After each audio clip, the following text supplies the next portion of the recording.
Welcome back to another Titan Esports interview. This time, we are looking into the Titan Divinity League with the Funny Business Packers jungler, Taylorlia, and AD carry, BabaAjam, Taylor and Baba. Baba on the left side and Taylor on the right side here of your screen, as you can see just below my camera. And welcome, guys. Thanks for joining me today for this interview. Thanks for having us. Yeah, thanks for having us. Happy to be here.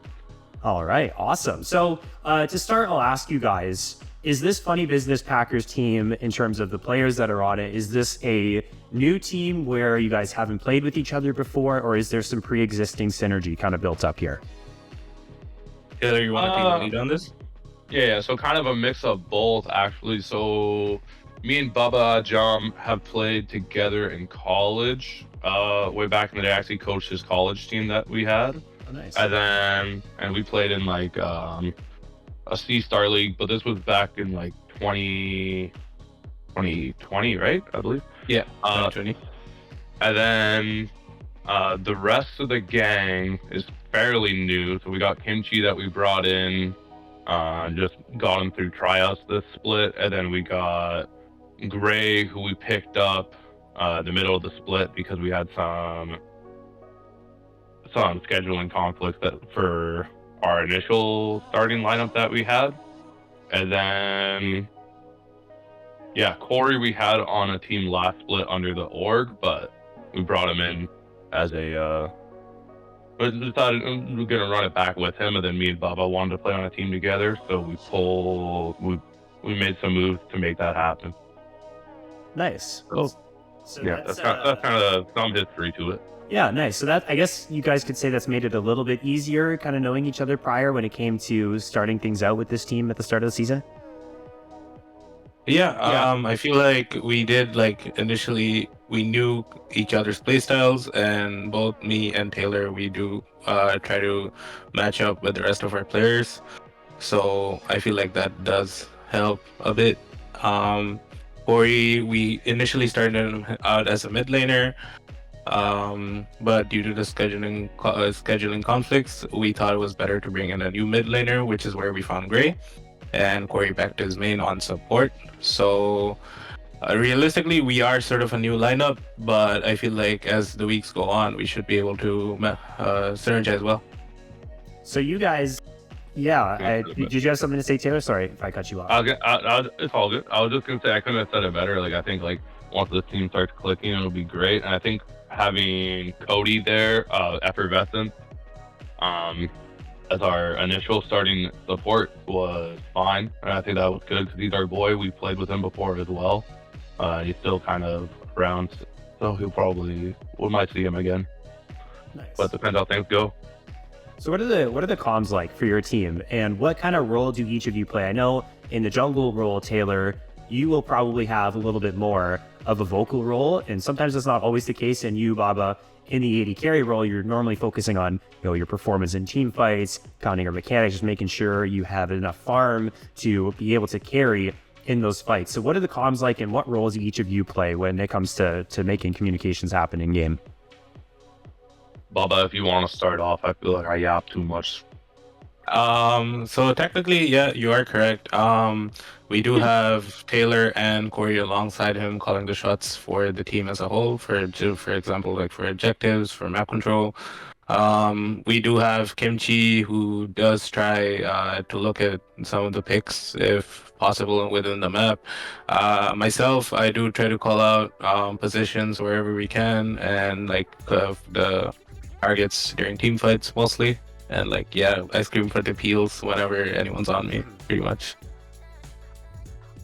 Yeah, I pretty much would fully agree with that. I think I contribute a lot on the macro calls and the movements around the map, but I think for the most part, I'm bouncing off people and what they kind of call back to me. But then in the early game, at least, and then in the mid game, I'm still struggling a little bit myself and figuring out how I want to play the game. So I try to quiet down in the mid game, or I just call up base and stuff. And in the late game, I'm mainly trying to be the main shot caller for the team in terms of lane assignments and everything as well. But I've been struggling a bit this split. It's been hard to get a hold with all the objective changes.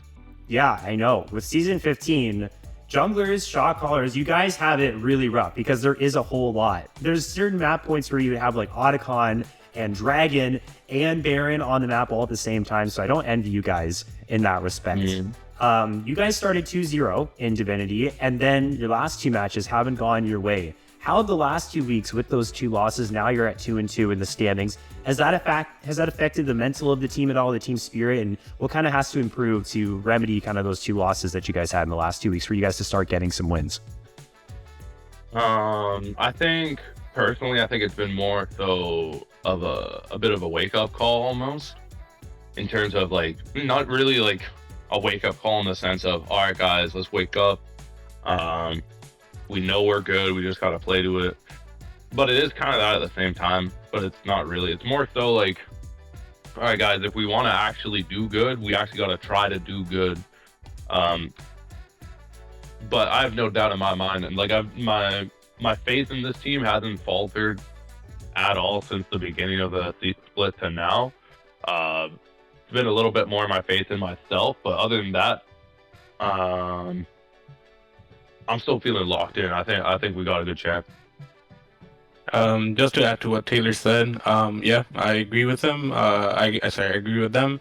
Like, I do have faith in Taylor and the rest of the guys in the team. We did have a change, so I feel like that did affect our initial synergy with each other.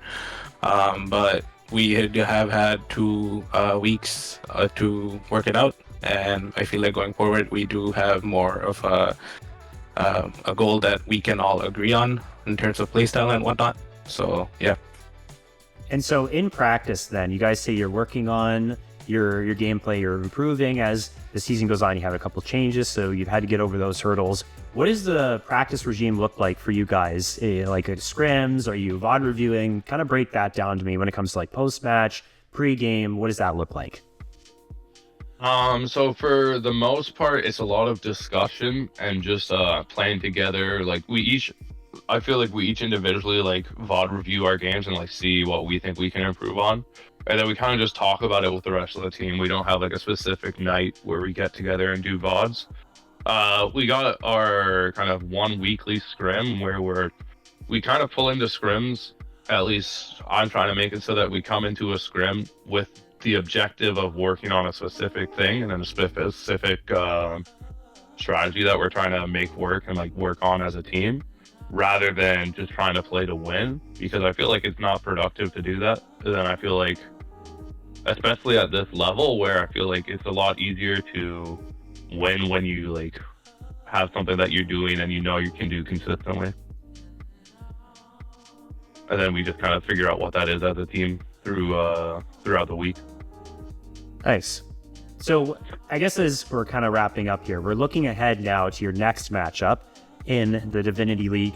You're going up against Imperial Gaming this upcoming Monday. You're both tied for 3rd place in Group A. Have you guys scouted out at all Imperial Gaming yet? What are your thoughts of that team going into what I would say is a pretty critical matchup, because both teams are trying to kind of break up into that upper echelon, start to get that winning record.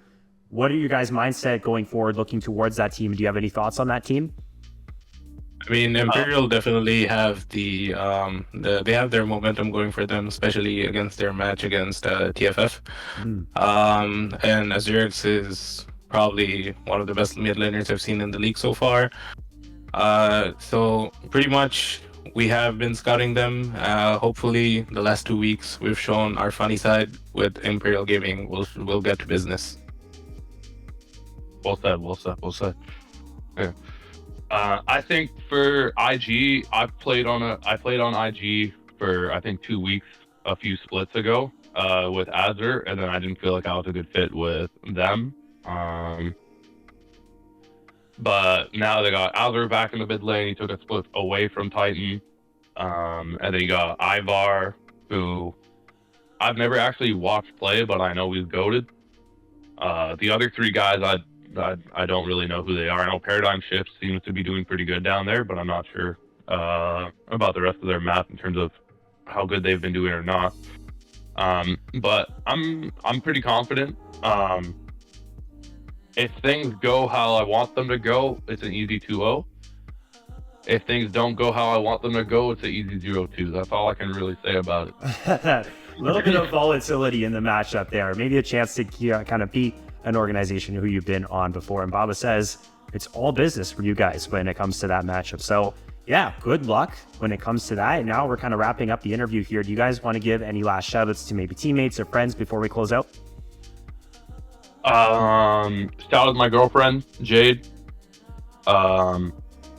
And shout out to Effervescence, Cody, and shout out to all the gang at Funny Business. We're killing it over there. Let's keep it going. Yep. I just want to shout out for Group A. We have been called the Group of Life. Hopefully, at least like one of the teams from Group A wins the league to show everyone that we're the great group. And maybe that's you guys. So good luck in your upcoming match. Thanks for taking the time to be with this interview with me. No problem. Thank you so much for having us. That was Funny Business Packers, Taylor and Baba, and that's going to conclude this interview today. Thank you so much for watching. I'm Faris, showcaster here at Titan Esports. Stay tuned for more interviews in the future, and we'll catch you in the next one.